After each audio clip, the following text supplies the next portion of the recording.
ஓம் சாந்தி.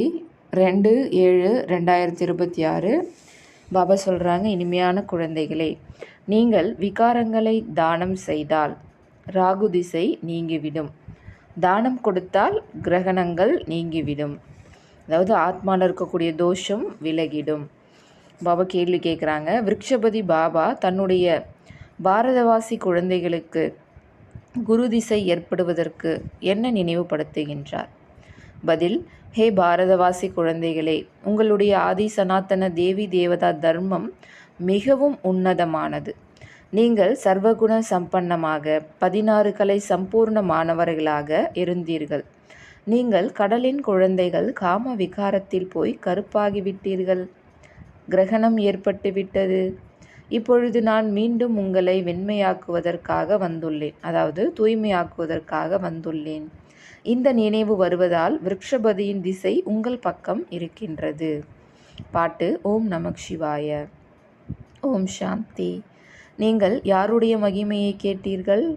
எல்லையற்ற தந்தையின் மகிமையை கேட்டீர்கள். ஏன்னா உயர்ந்ததிலும் உயர்ந்தவர் பரம்பிதா சிவ் பரமாத்மா தான். லௌகீக தந்தையை அந்த மாதிரி ஒருபோதும் சொல்ல முடியாது. அனைத்து ஆத்மாக்களுக்கும் ஆன்மீக தந்தை உயர்ந்ததிலும் உயர்ந்தவர் அப்படின்னு குழந்தைகளாகிய நீங்கள் இப்போ தெரிஞ்சிருக்கீங்க. அவருடைய பெயர்தான் சிவன். பெயரும் ரூபமும் இல்லாமல் எந்த ஒரு பொருளுமே இருப்பது கிடையாது. இந்த நேரத்தில் அனைவருக்கும் ராகு திசை ஏற்பட்டிருக்கு. ஆகையால் தான் இந்த உலகம் இரும்பு யுகம் என்று சொல்லப்படுதுன்னு பாபா சொல்கிறாங்க. திசைகள் கூட உருவாகின்றது. குரு திசை, சுக்கிர திசை என்று சொல்கின்றோம். இப்பொழுது உங்கள் மேல் குரு திசை உருவாகியுள்ளது. பாபா சொல்கிறாங்க, நான் விதை ரூபமாக சைத்தன்யமாக இருக்கேன்னு அவரே புரிய வைக்கிறார். அவரை சத்சித் ஆனந்தம் என்றும் சொல்கின்றோம். அவர் சுகக்கடலாக இருக்கார், ஆனந்த கடலாக இருக்கார், அமைதி கடலாக இருக்கார். இந்த அனைத்து மகிமைகளும் அந்த ஒருவருக்கு தான். பாரதவாசிகள் மகிமை பாடுகின்றார்கள், ஆனால் அர்த்தம் ஒன்றும் புரிஞ்சிக்கலன்றார். ஒரேடியாக கல்புத்தியாக ஆகிவிட்டார்கள். கல்புத்தியாக யார் ஆக்கியது? ராவணன். பாபா சொல்கிறாங்க, சத்தியுகத்தில் நீங்கள் தங்க புத்தியுடையவராக இருந்தீங்க. இன்றிலிருந்து 5000 வருடத்திற்கு முன்பு இந்த பாரதம் பாரஸ்புரியாக இருந்தது, அதாவது தங்க யுகமாக இருந்தது. அப்பொழுது தேவி தேவதைகள் இருந்தார்கள். பாரதம்தான் அழியாத கண்டம் என்று புகழ் பாடப்படுகின்றது. பாரதத்தில் பாரஸ் புத்தி தேவதைகளின் ஆட்சி இருந்தது. அதில் தேவி தேவதைகள் இருந்தார்கள். அதை விஷ்ணுபுரி ராமராஜ்யம் என்று சொல்லப்படுகிறது. இதனை பாபாதான் வந்து சொல்கின்றார். இனிமையிலும் இனிமையான செல்லமான குழந்தைகளே, நீங்கள் சத்யுகத்தில் இருந்தீர்கள், சர்வகுண சம்பன்னமாக இருந்தீர்கள். இது உங்களுடைய மகிமை தான் அப்படின்னு பாபா நமக்கு நினைவுபடுத்துகிறார். அங்கு விகாரம் என்பதே இல்லை. துவாபர யுகத்திலிருந்து ராவணனின் 5 விகாரங்களின் ராஜ்யம் ஆரம்பமாகின்றது. ராமராஜ்யத்திலிருந்து ராவண ராஜ்யம் ஆரம்பமாகின்றது. இப்பொழுது கிரகணம் ஏற்பட்டுள்ளது. பாரதம் முற்றிலும் கருப்பாகிவிட்டது, தூய்மையற்ற நிலையை அடைஞ்சிருச்சுன்றார். குரு திசையில் மிகவும் நன்றாக இருந்தது. பாரதத்தில் குரு திசை சத்யுகத்தில் இருந்தது. பின்பு திரேதாயுகத்தில் சுக்ர திசை, அதாவது 2 கலை குறைஞ்சிடுதுங்க. அதுக்கு தான் வெள்ளியுகம்னு சொல்லப்படுது. பிறகு துவாபர யுகம், கலியுகம் வருது. இந்த மாதிரி நம்ம ஏணிப்படியில் கொஞ்சம் கொஞ்சமாக கீழே இறங்கிக்கிட்டே வரோம். இப்போ திசைகள் மாறிக்கிட்டே வருதுன்றார். இப்போ எல்லார் மீதும் ராகு திசை இருக்குது. எப்படி சூரிய கிரகணம் ஏற்படும் பொழுது அப்போ தானம் கொடுங்க, கிரகணம் நீங்கிடும்னு சொல்லுவாங்க. அதே போல் இந்த சமயத்தில் பாபா சொல்கிறாங்க, உங்ககிட்ட இருக்கக்கூடிய 5 விகாரங்களை என்கிட்ட தானமாக கொடுத்துருங்க. அப்போ உங்களை பிடிச்சிருக்கக்கூடிய அந்த கிரகணம் திசை மாறிடும் அப்படின்றார். பாபா சொல்கிறாங்க, இப்பொழுது ஆன்மீக தந்தை குழந்தைகளுக்கு இதுதான் ஆன்மீக ஞானம் என்று புரிய வைக்கிறார். இது ஒன்றும் சாஸ்திர ஞானம் கிடையாது. சாஸ்திர ஞானத்தை பக்தி மார்க்கம் என்று சொல்லப்படுகிறது. ஞானம் மேலும் பக்தி, பின்புதான் வைராக்கியம். அப்படி என்றால் இந்த உலகத்தை விட வேண்டி வரும். பாபா சொல்கிறாங்க, இது சூத்ரவர்ணம் விராட ரூபத்தில் காட்டுகின்றார்கள் அல்லவா?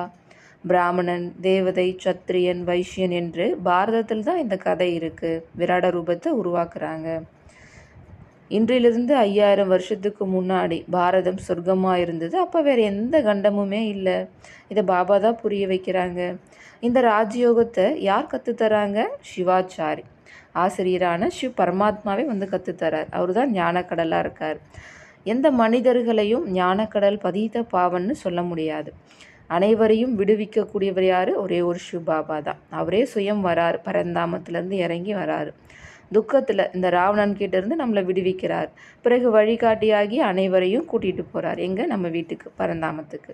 ஆகையால் தான் அவர் ஆன்மீக வழிகாட்டின்னு சொல்லப்படுது. ஏன்னா அவர் எதற்கான வழிகாட்டுறார்? வீட்டுக்கு போகிறதுக்காக ஆத்மாவுக்கு வழிகாட்டுறார். ஆத்மாக்களாகி நமக்கு ஞானத்தை சொல்லி புரிய வைக்கிறாங்க.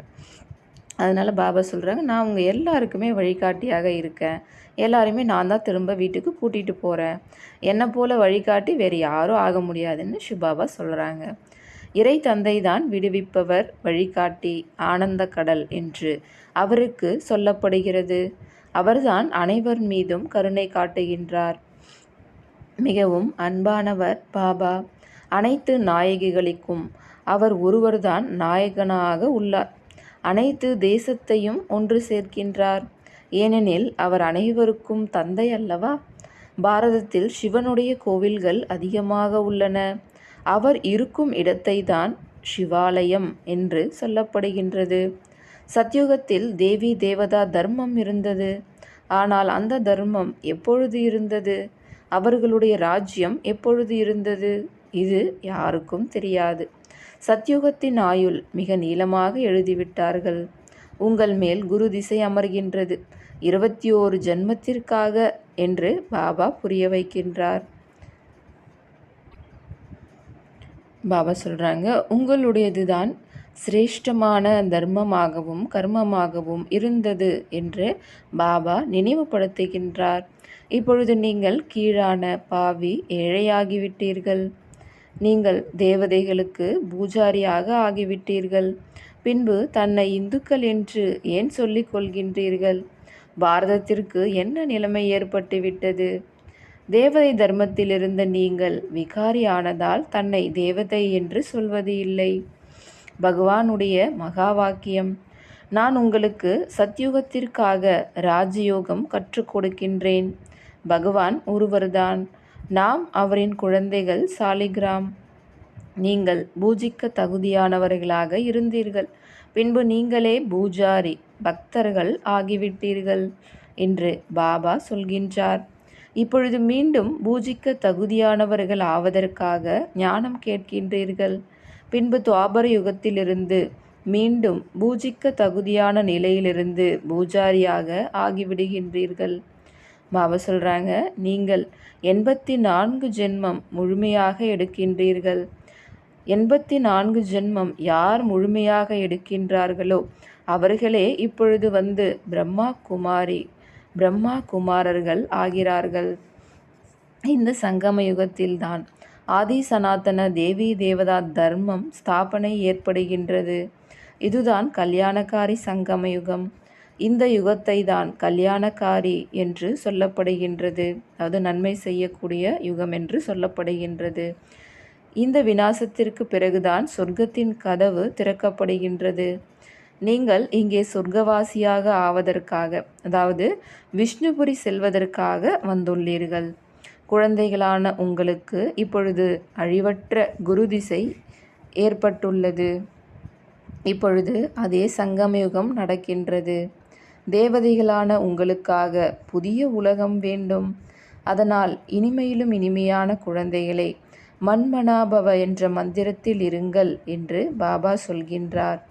இதை எந்த அப்பா சொல்கின்றார்? சிவபாபா சொல்கிறாங்க. அவர் நிராகாரமானவராக இருக்கின்றார்.